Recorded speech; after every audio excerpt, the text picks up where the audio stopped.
Okay, awesome. Hi everyone, welcome back. Thanks for coming. Okay, so when mistakes happen, what do you do about it? So let's talk about a series of cases, because I think that might concretize it. You're cooking something, and you mess up the recipe. What do you do about it in that moment? Forget about Kashrut. You live in a treif home and you're a non-Jew. What do you were cooking something and you messed it up. What do you do about that mistake? Try to make it work. You try to make it work. You're just like, great, now there's pineapple in my thing, and it's great. Okay, what's another thing you could do? Yeah. I suppose in some ways it depends on how big the mistake is. Okay. I mean, there might be dishes where I feel like pineapple will add an interesting flavor to this, and others where it feels like this dish is no longer possible. Okay, so and when you feel like this dish is no longer possible, what do you do in that moment? I might try to scrap it and start over. Okay, scrap it and start over. What would be another thing to do? See if I could remove the ingredient that's causing the problem. Right, try and remove the pineapple. That would be another good thing to do. Okay, anyone else have another idea? You are a non-Jew, you're cooking in your treif kitchen, you make a mistake in your recipe. What do you do? Yeah. I might try to mask the flavor with some other kind of flavor that might be good for the recipe. Okay, mask it, stage a cover up, just pretend like the pineapple doesn't exist. So we had make the pineapple work, we had scrap it. Okay, make the pineapple work, scrap it, take the pineapple out, and now just like cover up the pineapple. Like you leave it in, but like won't taste it, won't feel it. Yeah. Yeah, Michelle. And try and make it into something completely different. Like it was supposed to be a savory dish, and now I'm going to make it into a pineapple with right. Sugar and amazing. Right now it's totally transformed. It's a completely different dish, but I'm just like owning the pineapple that's in my stew. Okay, cool. So transform, that's another option. Okay, let's try a different case. Your friend, let's say you're using paper maps, you don't believe in GPSs, and you and your friend are on a road trip, your friend is driving on the highway and they make a wrong turn. What do you do now? Maybe you had printed out directions from like MapQuest or whatever, olden days. Printed out directions from MapQuest, take a wrong turn, no longer going according to the MapQuest directions. What do you do, Marilyn? Yeah. The guy that was driving me to Lake Geneva, he missed the place to get off the highway. Bags it. So he went back on the highway, went the other direction, and then got off in the right place. Right, so sometimes you can fix it easily, just like do a U-E, go back to where you came from. What's another thing you might do? Yeah, Sarah? Maybe like the general compass direction you were heading in, try and like continue going that way to kind of like match up where you would have gone. Right, okay, so just like try and wing it. Yeah. Pull over, take a look at the map, see if you can figure out a new route. Pull over, figure out a new route. Okay, there's like one other option that I'm kind of fishing for right now. Take a different route. Right, well, Akiva just said that, right? Take a different route. go back to where you started from. Go back all the way, go home again, start again? No, go back to where you made the wrong turn. Oh, okay, yeah, Marilyn started there, right? Go back to where you made the wrong turn. Ask for directions from someone. Ask for directions, that's always a good one. What if you take a wrong turn and then you end up in Disneyland? Enjoy it. Yeah, stay there and enjoy it. Cool. That's the map equivalent of Michelle's food. Right? It's like, oh, I had a pineapple, great, now it's cool.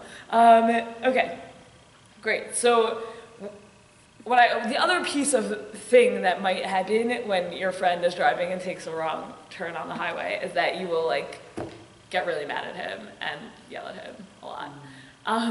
And so that's like the other thing you can do when something goes wrong is like try and blame other people or like get really mad or whatever. Like everyone here was very like, oh, I'll try and do this, I'll try and do that. And no one suggested like just storming around in anger.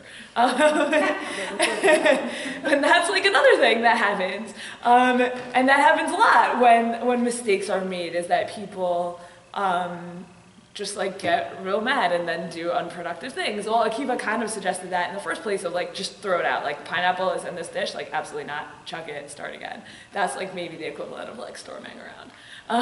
That's like the cooking equivalent of storming around. But definitely I think that when people get angry, or when mistakes, I think that when mistakes happen, there's a tendency to be like, forget it, it's over, we have to go back to where we came from and start again, or throw out the whole dish, clean out the pots, start from the beginning. And then there's another way, there's a few other ways, which are what you guys all recommended, which are, we're here now, let's enjoy it. Oh, this is a sweet dish now, delicious. Or, hey, I'm in Disneyland, how fun.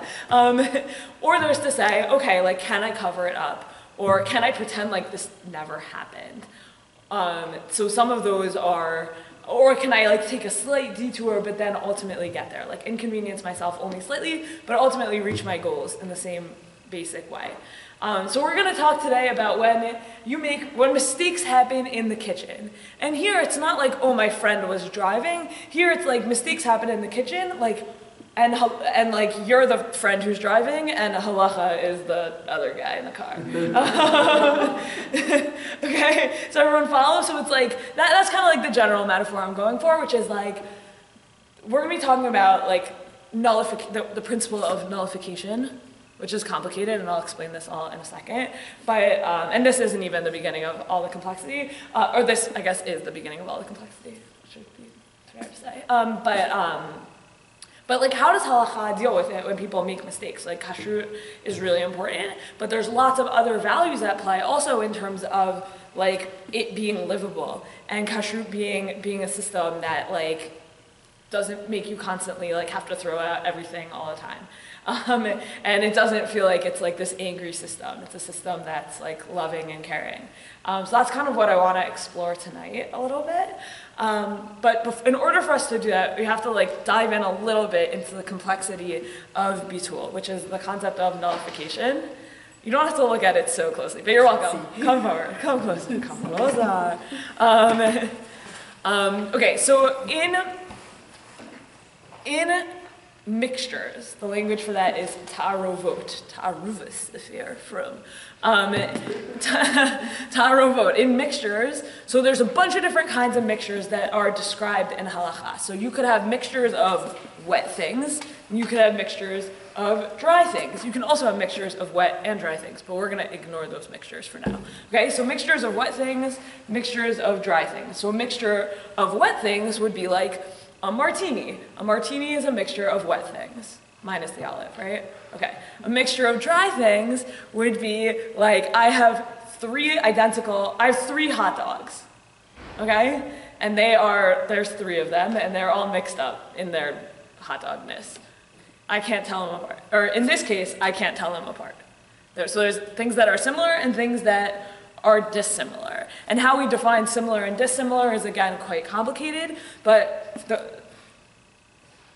in this case, this is our most serious case. This is the case of a wet mixture of dissimilar things. So let's keep it really simple. I have chicken broth, I have a vat of chicken broth, and milk falls into it. There's no way to strain out the milk, there's nothing that's happening to it. Like, you have two wet things, they've totally combined. That is where you're gonna have a mixture that the language is like, taste is like the thing itself, ta'am ke'ikar. And that's that case, and this is the most serious of the mixture cases. And so then the cases that share one element of similarity with that case, so let's say the case of, it shares in this that it's a wet mixture, or it shares in it that it's a mixture of not similar ingredients, it's min b'she'eino mino. So those are then going to have the same stature of, they require nullification of 1 in 60, because the mixture is a very like serious mixture, a mixture whose potential to impart isser, impermissible flavor, is very, very high. I'm going to like start again and say all of that a second time. Does that sound good?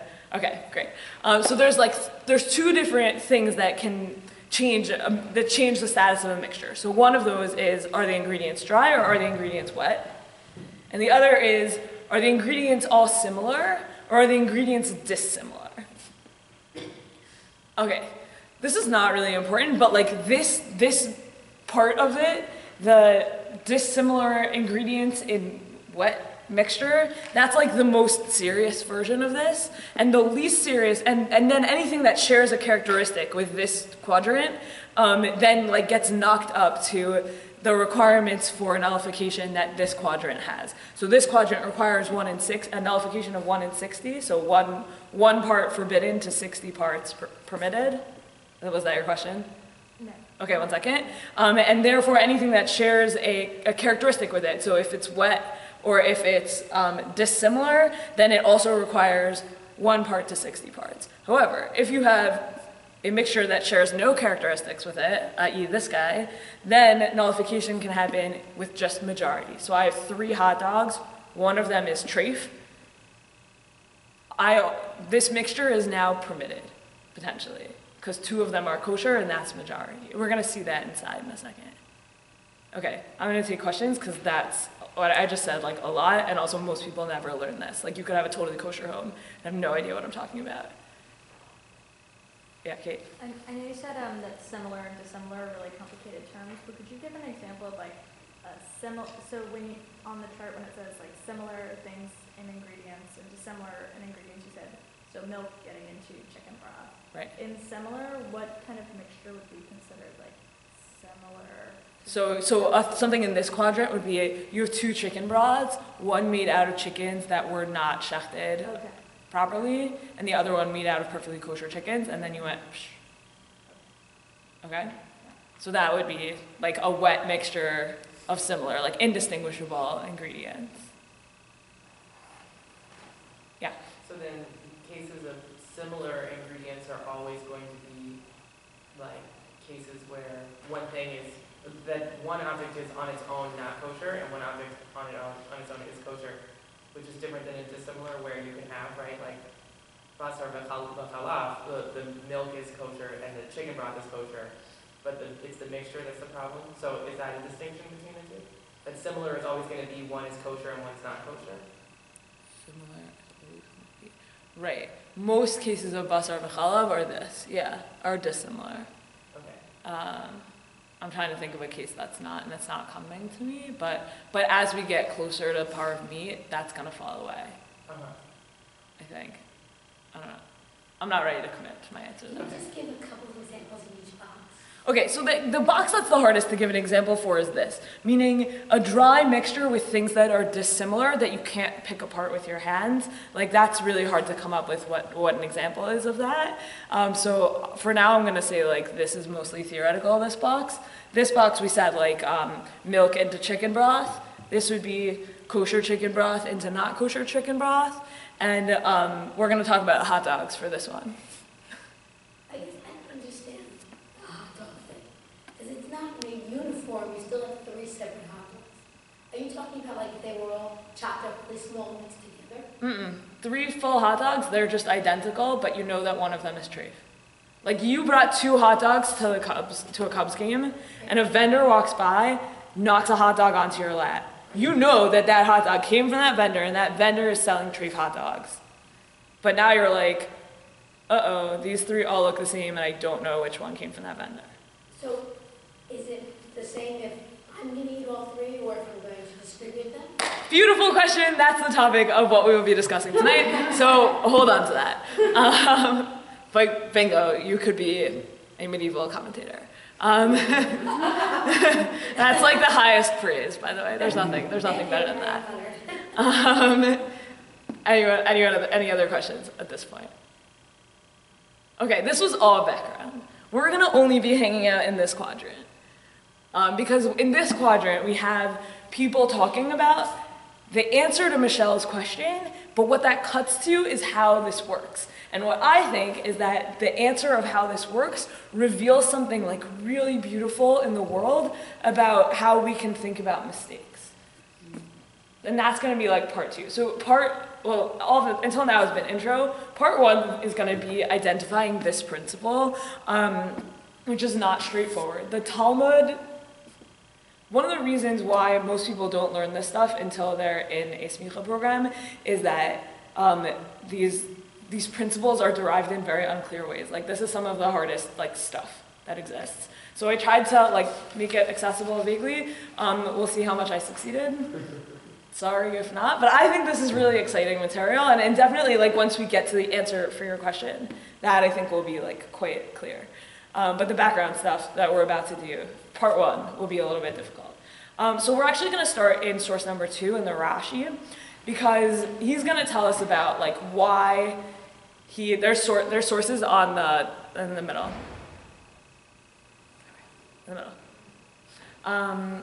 Okay, we're going to start in source 2. So just in the underlined part, Rashi says, according to the Torah, 1 and 2 is neutralized.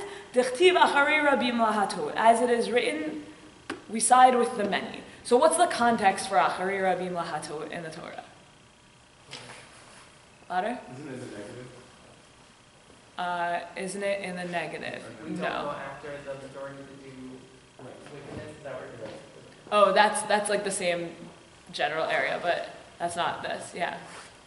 Who's that addressed to? What is that trying to give us instruction about when the Torah says Achari Rabim Lahato? Judges, right? I'm a court. There's 3 of me, and if 2 of us vote one way, that is how justice is determined. But somehow here in Rashi, but in many medieval commentators, that becomes like the guiding principle of Torah level bittul. Okay, so Torah level bittul is majority rule, right? Is 1 and 2. That's and by 1 and 2, I don't mean 1 out of 2. It means 1 and 2. That's a confusing thing about the way this is translated. It needs to be a little bit more than half, right? 1 out of 2 is just half. You're just gonna have to trust me on that one. Okay, so here's where we get this from, and we're gonna look at 2 Talmudic sources. These are the sources that all medieval commentators jump off of, but they're like involve a lot of background knowledge. So hopefully we'll be able to like glide through them, but we'll do our best. So we're back in source 1. We have a Breita, Meitaveh, Echad Beitza Shnolda B'Shabbat, Echad Beitza Shnolda B'Yom Tov. So both an egg laid on the Shabbat and an egg laid on a festival. So eggs laid on Shabbat and festivals, for all of you chicken owners, you know that you cannot eat them until after Shabbat or the festival is over. They're prohibited day of, as something that just came into the world on Shabbat, but you can eat them after Shabbat is over. So, but then the Breita here tells us the im needs arva be'elef. If that egg that is prohibited because it is still Shabbat gets mixed up with 1,000 other eggs, they're all prohibited. And so now the Gemara is going to say, what is the nature? Like the Gemara is picking apart this Breita.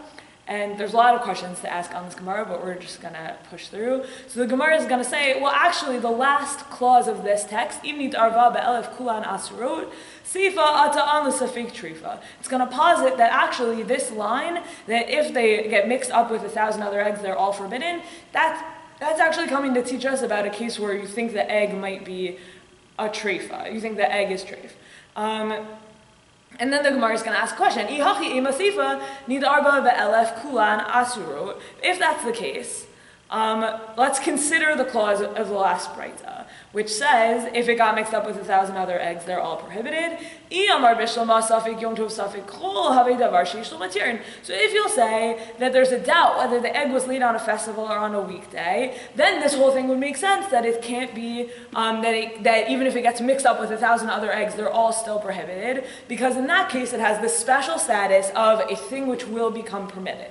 And a thing which will become permitted has no nullification because it's just going to become permitted on its own. So if a thing that's prohibited now, because let's say it's Shabbat, but it will become permitted later, just like through time, then there's no nullification on it because we don't want you just to nullify it and eat something out of your mixture. Like, no, just like wait 20 minutes, it'll become permissible and you'll keep going. That's like one of the explanations for that, but that's the explanation we're going to go with. the kol davar sheyish lo matirin afilu ba'elef lo batel. And the Gemara goes on to say anything that falls under this category of a davar sheyish lo matirin, a thing that will become permissible, even in 1,000, it has no nullification. Ella iyamar safek trifa. But if you're going to say this is actually talking about safek trifa, then it doesn't make sense because davar she'ein lo matirin, it's a thing that it will never become permitted. V'tivatel beruva, and therefore it should become neutralized by the majority. So here's where we have bittul berov, this principle of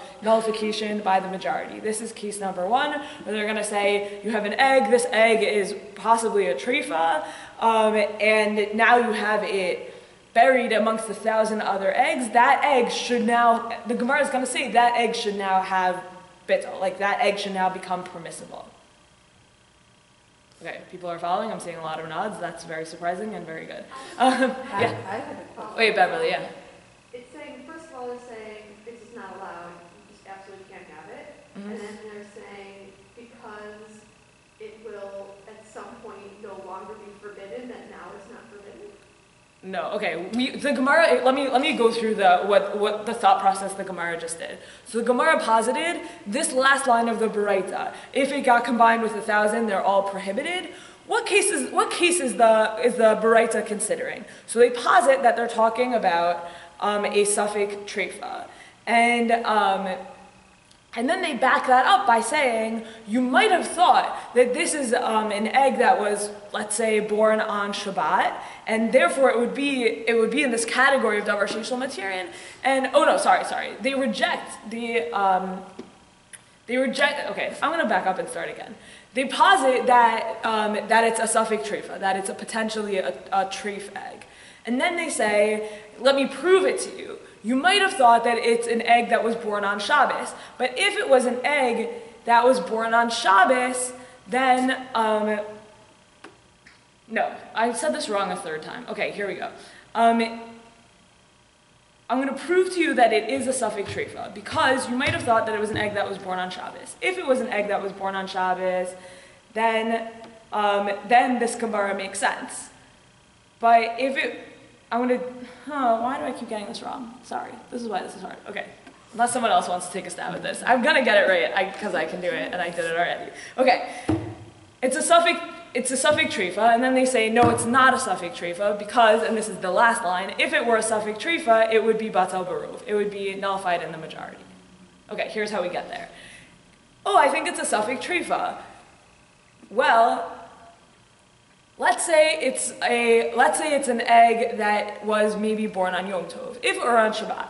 If it's an egg that were maybe born on Yom Tov or Shabbat, then this requirement that even in 1,000 it doesn't have bittul, well, that would make sense because it's in this category of davar sheyish lo matirin.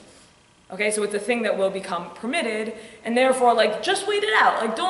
Don't play any fancy games with nullification. That's crazy. Wait it out. Don't have any nullification, and all of these eggs, when Shabbos is over, will now become permitted. So if it's a case where it's a davar sheish lo matirin, then the standard of bittul that this Beraita recommends makes sense. But if it's a treifa is never going to become permitted, and therefore bittul should work. Okay, I said it right that time, but it might have still been confusing. Can I try? Yeah, please. I would love that. Sorry, I'm a little close, but, so are you saying that if it would become acceptable after Shabbos because it was born on Shabbos, then it makes sense that it cannot be nullified? Even in 1,000.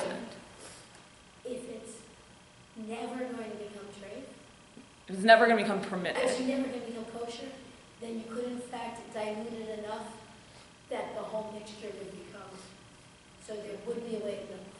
Perfect. Exactly. And therefore, that case of a thing that will never become kosher can't be what the Beraita is talking about. Because the Beraita recommends a standard of even in 1,000, it would never become nullified. Okay, should we do that one more time? Or yeah. If the egg was laid on Shabbat, can it be eaten on the next Shabbat? Yes. Because otherwise, how do I know when my eggs were laid? At the store? It's about it. Yeah, it's about an egg. It's about nolad on Shabbat, and it becomes permissible after that. Yeah, good question. Well, the interesting stuff there, and we're not going to go into it, is like if you have a 2-day yontif, like can you eat your eggs? Okay. Okay. So we looked at the Rashi. The Rashi says the same thing as I said about davar sheish lo matirin. Okay, cool. So the whole point of this is that it just sets up this idea that, okay, this one, your treifa egg in a mixture of kosher eggs, where on this chart does it fall? Right, similar or dry, perfect, right? So, and the recommended standard by this Gemara, at the last 2 words are, let it be nullified in a majority.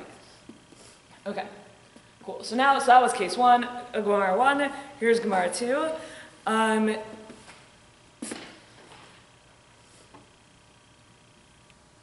think we're going to skip the Mishnah, for now at least. Okay. The Gemara here is like very, very difficult, but okay, so you have a sciatic nerve, a gid hanasheh, that is cooked in with other nerves. Gid hanasheh shnibashal ima hagidim. And so then the question is, and you're not allowed to eat the sciatic nerve. Okay, that's an important element. So the Gemara assumes, okay, but it's one. So now we're in source 4. Gid hanasheh shnibashal. V'libatal beruva, the Gemara suggests. It should be nullified in the majority, and they say, oh, actually, so just like a davar sheish lo matirin, which we already saw, a thing that's going to become permitted, that is excluded from the rules of nullification, a thing called a beria is also excluded from the rules of nullification.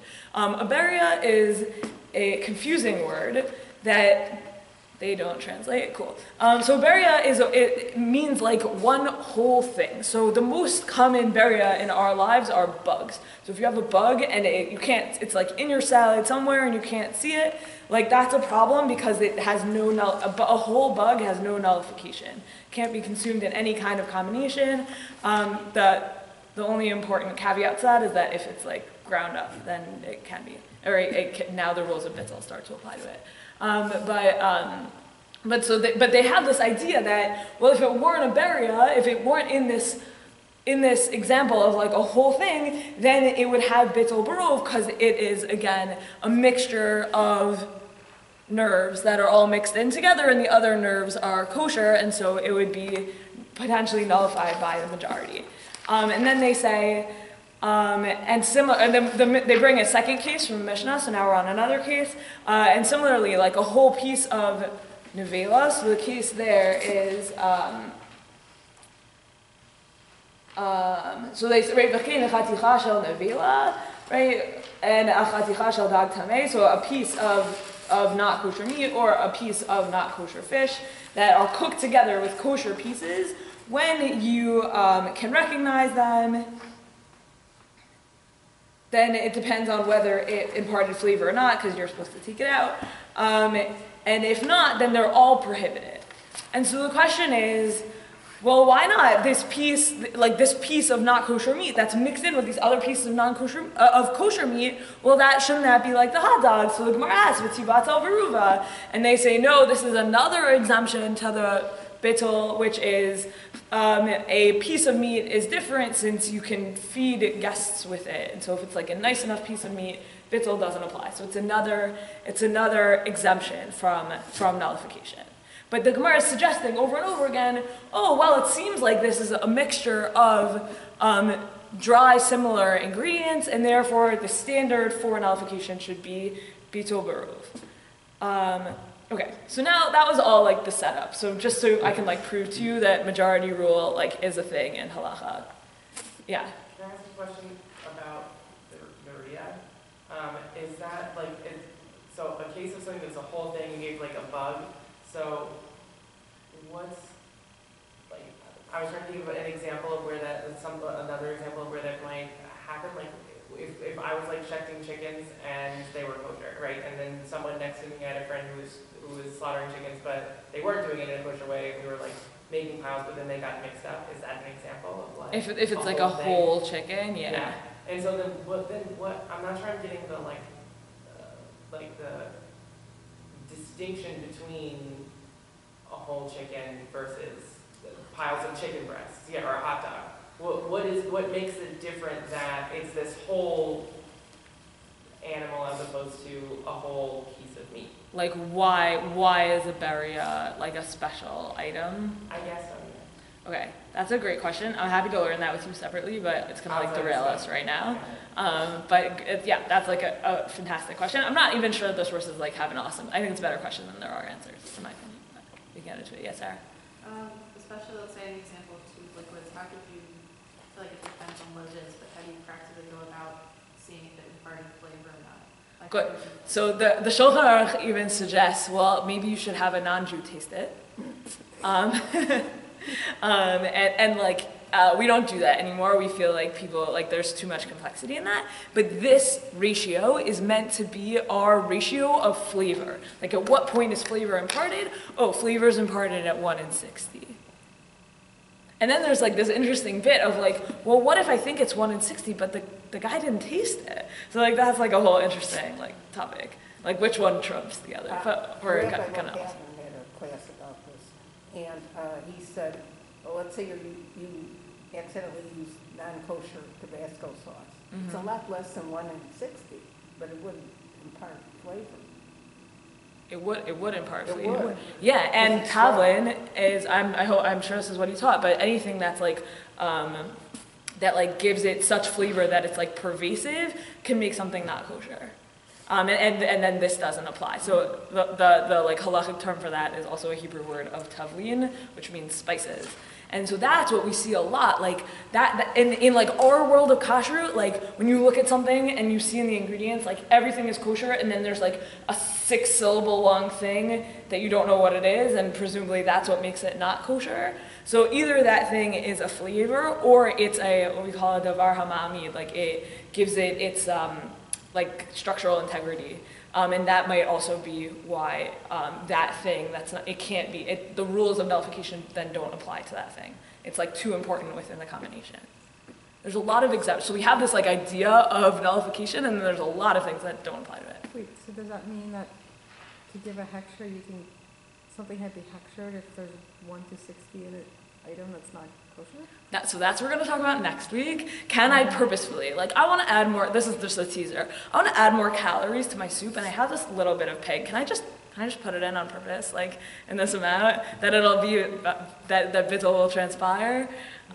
So can you do, that's called bitul iser lechatchila. I don't know how to speak in normal Hebrew. Bitul iser lechatchila is what you would call it in the yeshiva.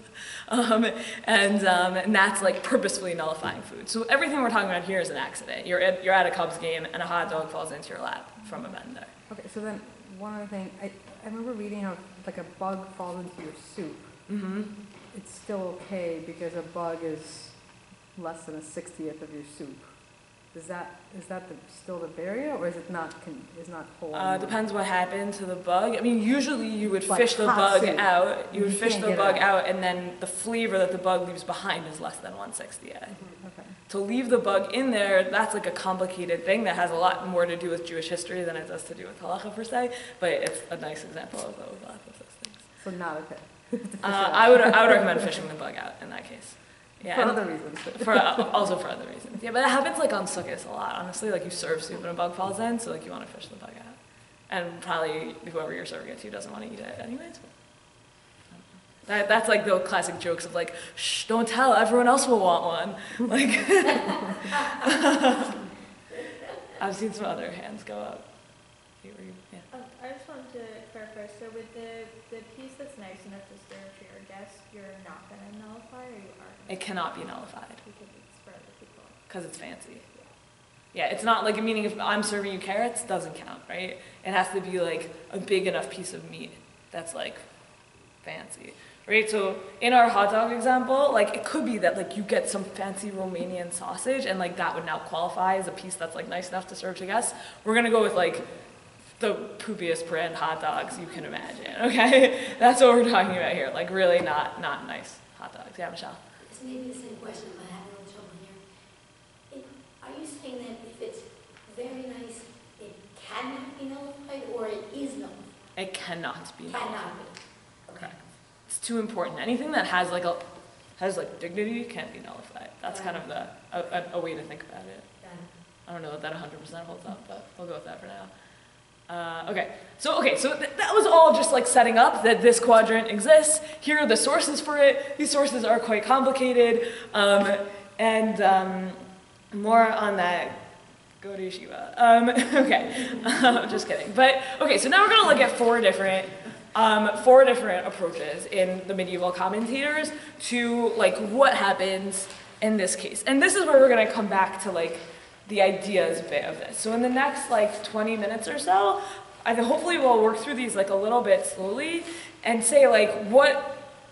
And like, you could just say like, Leah, I don't believe in your construct, like halacha is not trying to tell me anything about mistakes, and like, that would be fine. That's, like, try and like buy in for now, and just see what happens, like so we're gonna look at Rashi, the Sefer Mitzvot Gadol, the Torah Beit of the Rashba, and the Rush, and I printed out sheets that have identifying information about all these people, and they're in the printer. Great. So if someone wants to go to the photocopy machine and grab those, you're welcome to. But sorry about that. Okay. So Rashi is going to say, V'chatichat nevela, badla beruba, v'chada shadei leklavim, v'inach sharu ba'achila. So the pieces of nevela are nullified in the majority, but you have to throw one of them to the dogs, and then the others are permissible to eat. So you have your 3 hot dogs. You're at Wrigley. What do you have to do? According to Rashi. Get rid of one. Correct. Why? In like halacha land, why? If you eat them all, you're guaranteed to be eating the trade. But if you throw one away, then that could be the one that was trade. You're not 100% guaranteed to be eating. Right. And part B to what you said is, I came to Wrigley with 2 hot dogs. Now I have 3. I'm a hungry person. Do I get to win from the fact that this vendor like dropped a tray of hot dog in my lap? No, like I should eat the amount of hot dogs I started out with. The amount, right? So like we also don't want you like potentially, and in the world of Rashi, like we also don't want you benefiting from. Okay, so let's like transition now to like what I'm trying to force onto this, which is like, yeah, like a mistake happened. What is Rashi's solution?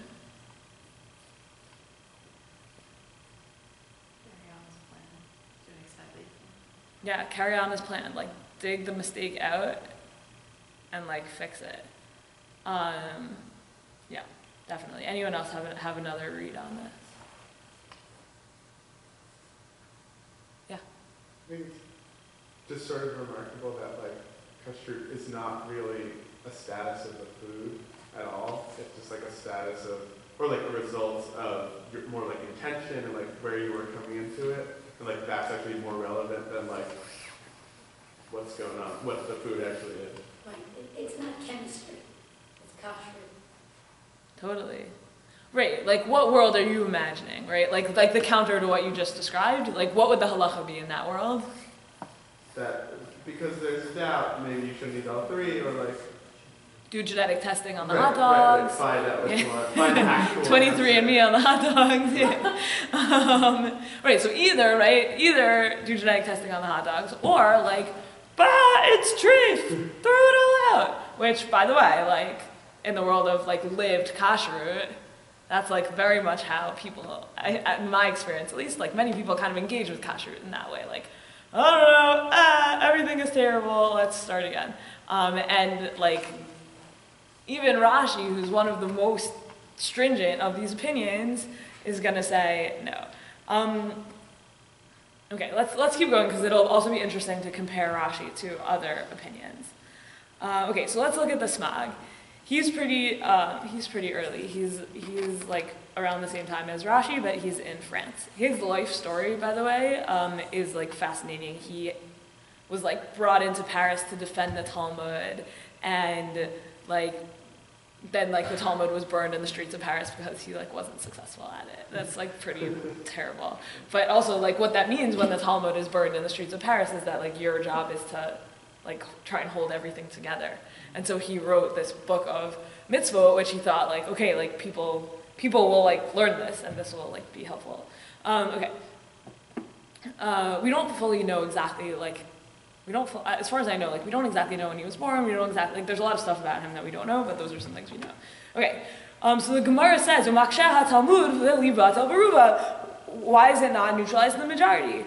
And what we learned from that, Perush Shamin Bemino, so in similar ingredients, Bidavar Yavish, in a dry mixture, Batal Barov, we do nullification in the majority. A few midivrei sofrim, as even rabbinically. So these two, for sure, 1 in 60 is only a rabbinic requirement, and that on a Torah level, you would be able to do nullification by the majority. Period. On a Torah level, you'd be able to do nullification by majority. There's a debate amongst medieval commentators about whether the requirement here is a Torah level or not. Okay, so even the rabbis agree, even on a rabbinic level, you should be able to eat it. And then he says, but by 2 people. So 2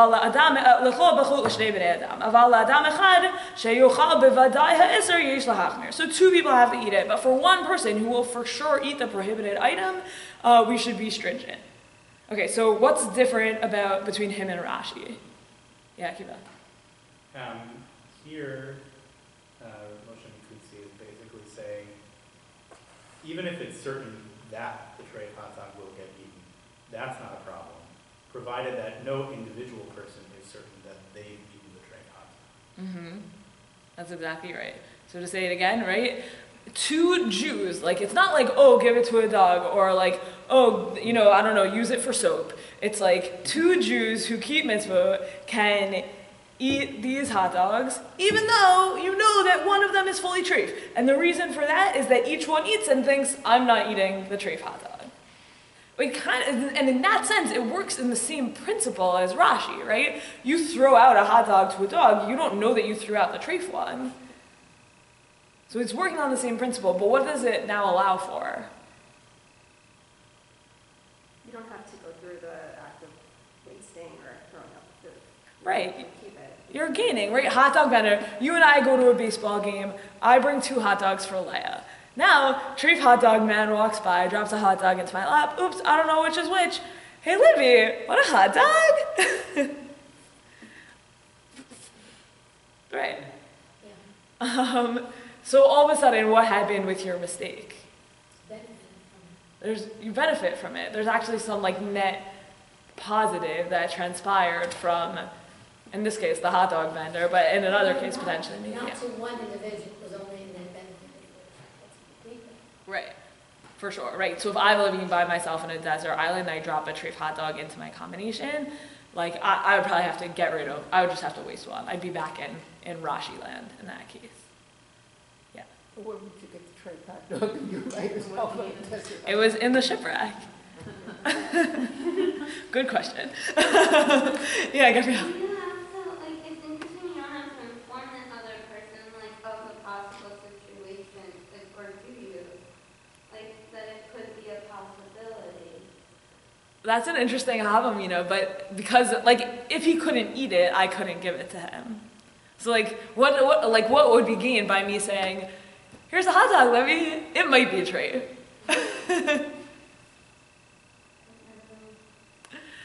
But yeah, but what are you trying to get? Meaning, what you're trying to get at is like, there's something that feels dishonest in this whole game, right?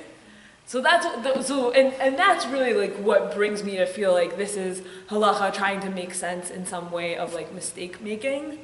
And next week, as I mentioned before, like we're going to talk about manipulation next week. So manipulation is where, oh, we have this like backdoor like release valve for mistake making, but don't you dare like try and take advantage of that. That's what we're going to talk about next week. Now that we've like with this in the back of our heads, but yeah, like this is crazy. Like this whole business is crazy. Like I am potentially benefiting from prohibited food.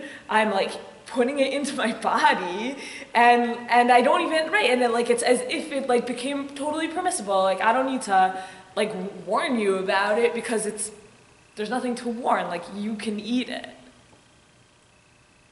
Yeah.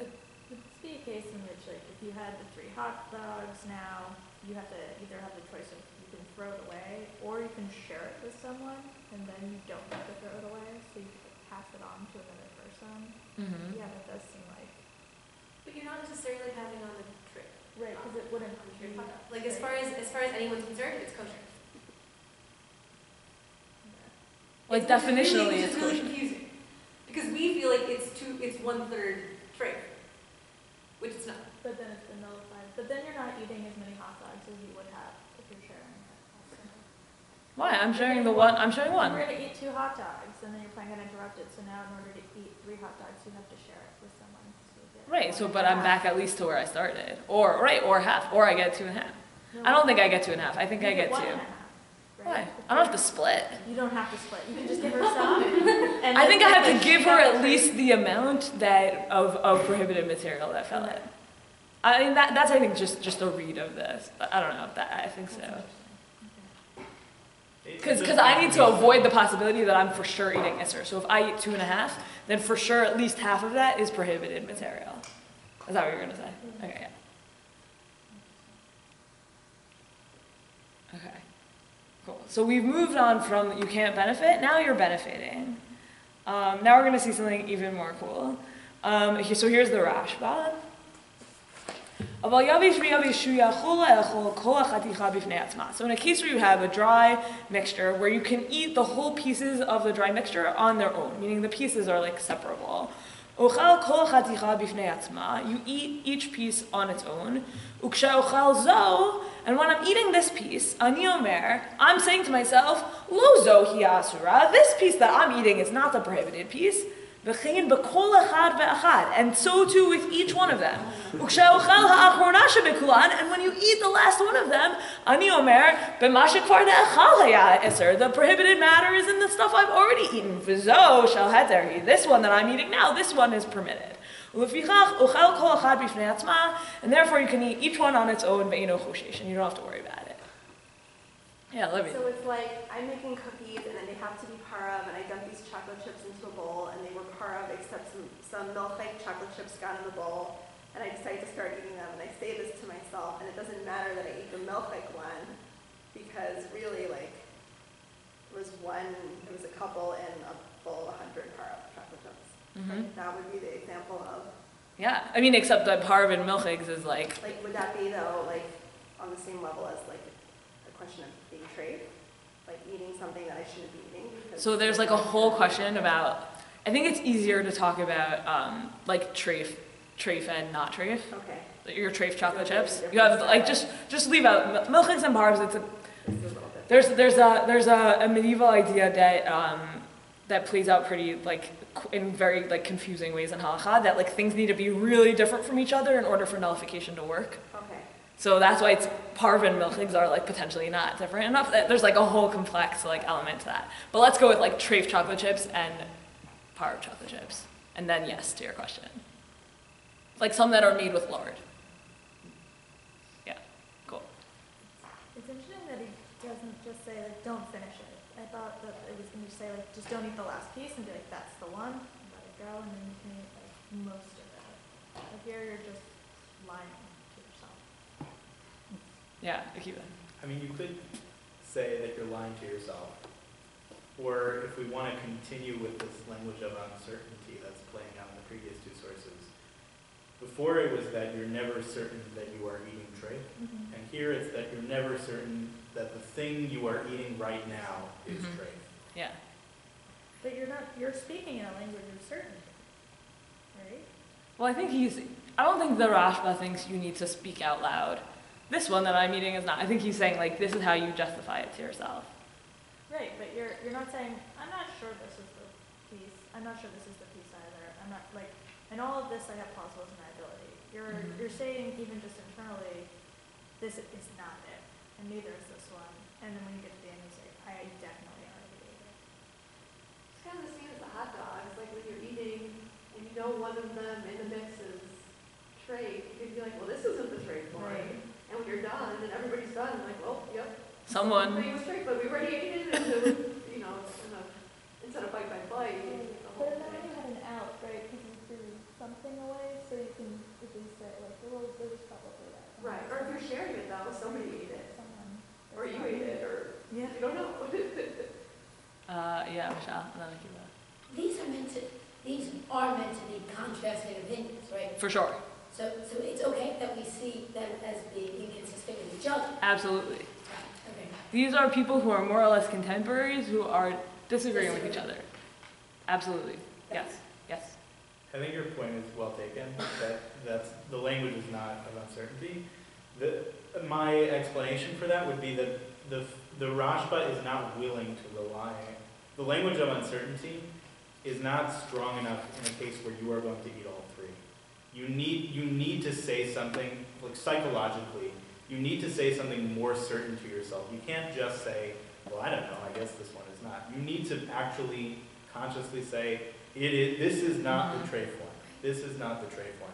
Yeah. Otherwise, you're running into a psychological problem. And I think in our lived halacha, I'll give a different, from a totally different area of halacha where that plays out. So like, if you do an internal examination when you're in nida and you look at it and you're like, I don't know, and you show it to a posek and the posek says this is fine, that's the point at which you like close the books, throw it out, never look at it again, and don't ask questions. Like it's another area of halacha where like, yeah, like this brown is confusing, but like you show it to someone, you get a decision, and then like you have to feel confident in that decision going forward, because that's going to determine like what you do for the next X number of days, and then when you can go to the mikvah, and like that all feels like very serious, and like the stakes are high because it's like a So you're very saying high level because total provision. the stakes, Yeah. because the stakes matter so much, you have to be sure. It's like you're doing a nullification yourself, like Yeah. every time you take Right. it, you're making sure it's null. You have to use language of surety, whereas before maybe you could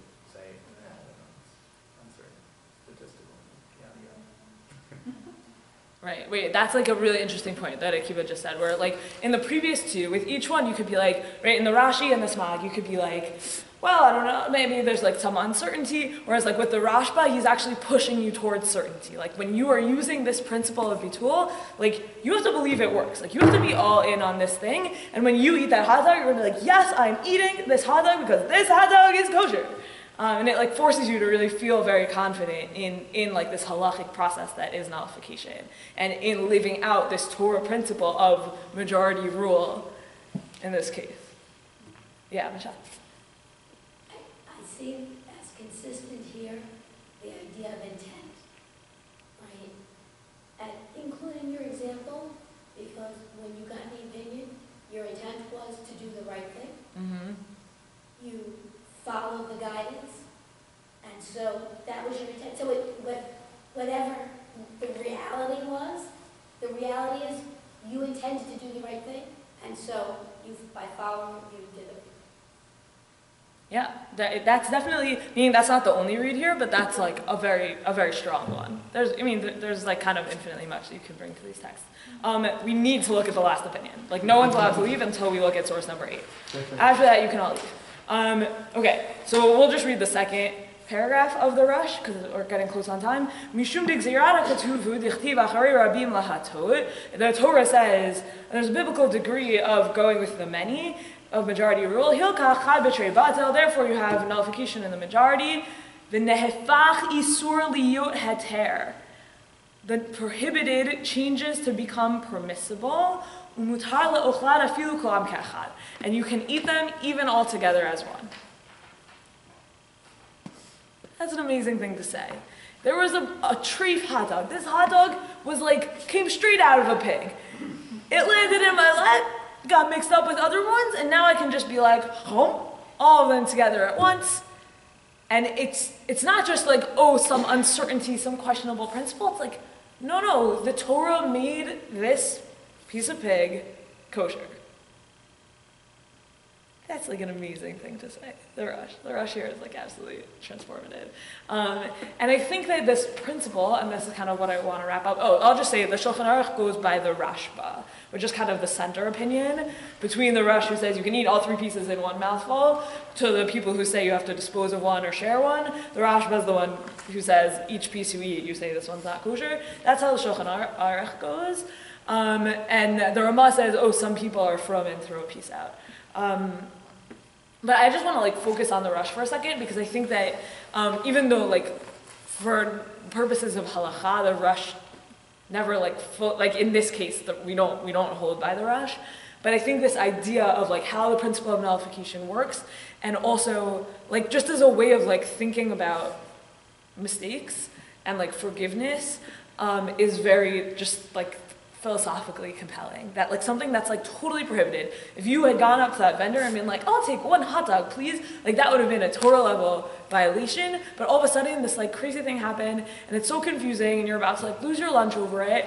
And now like through this process, like it all worked out for the good. Like that prohibited matter just became positive. You were on a road trip, you took a long turn, and you landed in Disneyland. Like the wrong turn on the road trip like ended up in Disneyland. And I think that like going through life with the sense that like that is always a possibility, that like this mistake that seems like catastrophic, all of a sudden like isur nehafach liot heter, like something that is prohibited can become totally permitted. I think it's just like a really beautiful orientation to carry, since mistakes happen all the time. And there's something that's profoundly human and like richly human about this discussion that's going on, which is like, there's no like the solution of like, I'm just gonna like storm around and be angry that it happened, like that, you saw that in no case here. Like in no case here is it like throw out all three. No one recommends that, in part because of this strong driving sense in Hilchot Kashrut that HaKadosh Baruch Hu, like God cares about the well-being of Israel, and like food is really, really expensive. For most of human history, food was very, very expensive. So we can't just have people throwing out all their food. But the other piece that's driving it is just like the Torah was written for human beings, and human beings mess stuff up because we're human. And so like, let's build into the system ways to fix things and ways to make things better and ways to help us deal with our humanness. And I think all of these are really like compelling ways to think about like solving things, and we didn't like get fully into the depths of any of them, but I just wanted to like for sure make sure that we saw the rush, because I think like for the optimists among us, like this is a very compelling and important text of like something bad happened, but what was prohibited became permitted. And with that, sorry we went a couple minutes over. The last page, just if you want to take it home and look at it, is about what happens if you if one of your forks became prohibited and then you put it back in your fork drawer. That's what this case is. Like you dropped your fork into like treif chicken broth or something, took it out, and just put it right back into your drawer. Like what, and all your forks are identical, like what do you do now? That's what this page is about. And I have like 10 more minutes or maybe a little bit more. If people want to like stick around, we can learn that together, but I want to also like send you on your way because it's a weeknight. Okay, but really, like, feel free to leave. Okay, so we're in the Shulchan Aruch in Kuf Bet Sif Gimel 1023. So kli she'nasar b'vliyat isur. So let's call it a utensil. Let's call it a fork that became prohibited through absorbing prohibited material. Shenitariv ba'achirim, and it got mixed up with others. Ve'eno nikar. You can't tell all of your kelim apart. Batal berov, it's a mixture like this, and its nullification is in the majority. And we don't judge it as something that could become permitted. So you might think it's something that could become permitted in the sense that, unlike pig, which will never become permitted, you drop your fork into treif. What do you do with your fork? Kasher your fork. There's such a thing as kashering. So maybe your fork is a thing that could be permitted, and a thing that could become permitted, as we saw in the Gemara in Beit, nullification doesn't apply to it. So you might have thought that. The Shulchan Aruch comes to tell you, no, you don't. It's not in that category. You don't have to think about it like that. Okay, we're good so far? Okay. And here the Ramah is going to say, and the reason why you don't consider it a thing which is going to become permitted is you'd have to spend money on it in order to kasher it, and anything like that. The question with like things that become permitted is always like, to what extent do you have to go to make it permit? Like, how hard is it to make the thing permitted? So, for example, like I took a promise never to use markers, and then that's a bad example. I took a promise never to use blue markers, and it got mixed up in like all my other markers, and I can't find it. Now, can I like never use any of my markers? or not to get benefit from blue markers or something. Like now can I never use any of my markers? And because maybe I need to like go find someone and do hatarat nedarim and like get my promise annulled. So like, but like that requires effort. So does that make it a thing that can be permitted or not? Right? So that's always the question with davar sheishlo matirin, is like, what's the standard? Okay, cool. So now we're going to look at the two like most classic commentators on the Shulchan Aruch. Like Rabbi Walkenfeld is going to talk about them in his first session on the Shulchan Aruch, because many scholars think the Shulchan Aruch would be nothing without these guys. Like if in the generation that followed the publication of the Shulchan Aruch, these like main Polish rabbis did not write on it and write commentaries on it and fight about it, the Shulchan Aruch would have gained the traction that it gained. So he'll tell you more about these people and the whole crazy stories about these two people in particular and all of their fights and whatever, but they're really important. So, okay, they're really important. Let's stick with that. So here's the Taz. So the Taz says, and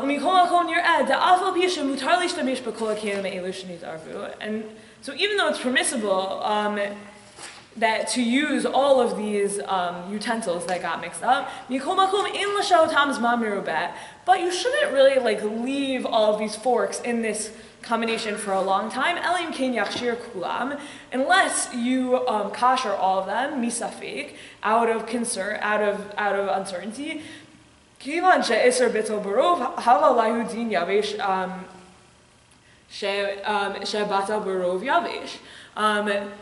But, right, so you might think there's a concern that, I didn't quite, okay. So when you have, right, if you have your 3 hot dogs, the halacha is you can't eat all 3 at once. We don't paskin like the Rush.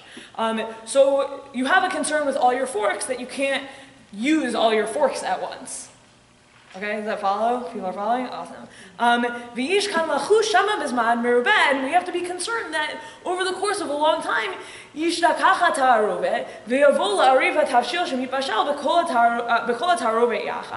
that you'll forget that this ever happened. You'll forget that you have a tray fork mixed in with your other forks. And in one, like you're cooking one thing and you'll use all your forks in that dish.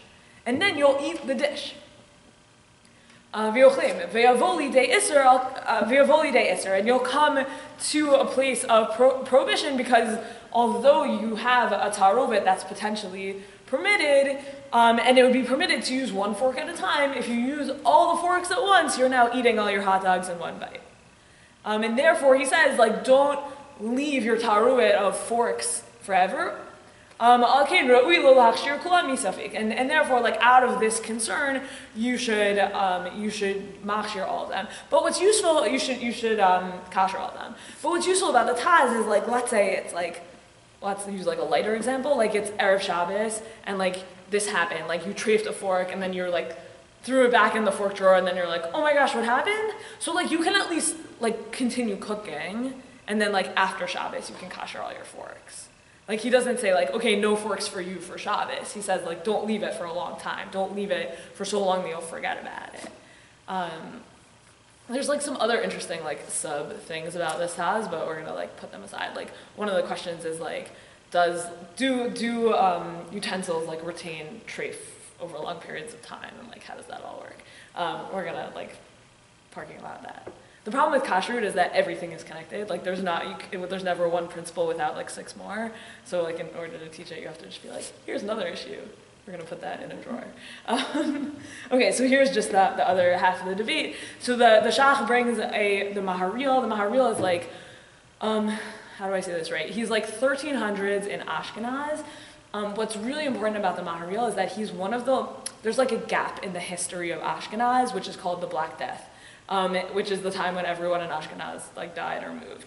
And so we have like no Torah scholarship, or very minimal Torah scholarship for a certain amount of time. And the Maharil is like the last of like the old generation until you get to the Ramah, who like picks Ashkenaz back up. And the Ramah relies heavily on the Maharil. Okay, so the Maharil says, Maharil b'Tshuvas Siman Kuf Tzadi Daled Cholik. He disagrees. He says the hotel lahagilo hefsid muadhu, that the expense of of doing hagala, of koshering, is not a very significant expense. V'yesh lachush lidvarav, so the Shach says, and we should be concerned to the words of the Maharil, b'makom she'ein hefsed merubah, in a place where it's not going to be a substantial loss. And he says also you should wait a day to use the kelim at all, because then at least at a Torah level they'll be permitted. So he kind of brings two things. One, he says, like, if it's not going to be too expensive, you should be machshir, you should kasher the utensils. And two is that if you're not going to kasher the utensils, you at least need to wait a day, because the flavor will like rot. And then on a Torah level, you won't have any Torah level prohibited items in your combination, and that will help you somewhat. So, like, practically, if you treif a fork, you shouldn't throw it back into your fork drawer. That would be like my first stage of advice for you. And then secondly, if you do, and you have any way of figuring out which one it is, like, do that. And then if you still can't, like, probably you should kasher your kelim, and if you can't kasher your kelim, then we should talk, and we might like consider this path. But also it depends like how expensive your kelim were and like your financial situation at the time of our conversation. Yeah. So is this only like a treif versus like or what is it? Yeah, like kosher utensils and like a treif substance versus like a milk fork falls into like a fleshik pot with stew or something? Like, does this apply in a similar way? Yeah, it would still apply, because now what's happened inside your fork is that you have milchig and fleshig mixing inside the fork. Like the flavor of milchig and fleshig that's absorbed inside the fork is now combined, and that creates treif. Okay. Yeah, but great question. Okay, I can like repeat the ending that I said like 5 minutes ago again, or we can just like stop. But I think this stuff is like really awesome and beautiful, and like just like it's what it reflects to me is like Hashem through the instrument that is halacha and the Jewish people and its leadership, like showing this intense sensitivity to what it means to be human. And what it means to be human is that you mess stuff up, and it just can't be too hard to fix mistakes. Like mistakes can be fixed. They can even be raised up in the eyes of the Rush at least, and like transformed. And that I think is like a core skill of being a human being that then gets reflected in like these nitty-gritty details of Hilchot Kashrut, which to me is like just the glory of the system we've inherited. And that's why I'm teaching this to you. Okay. Let's stop. Thank you. Thank you. How does this?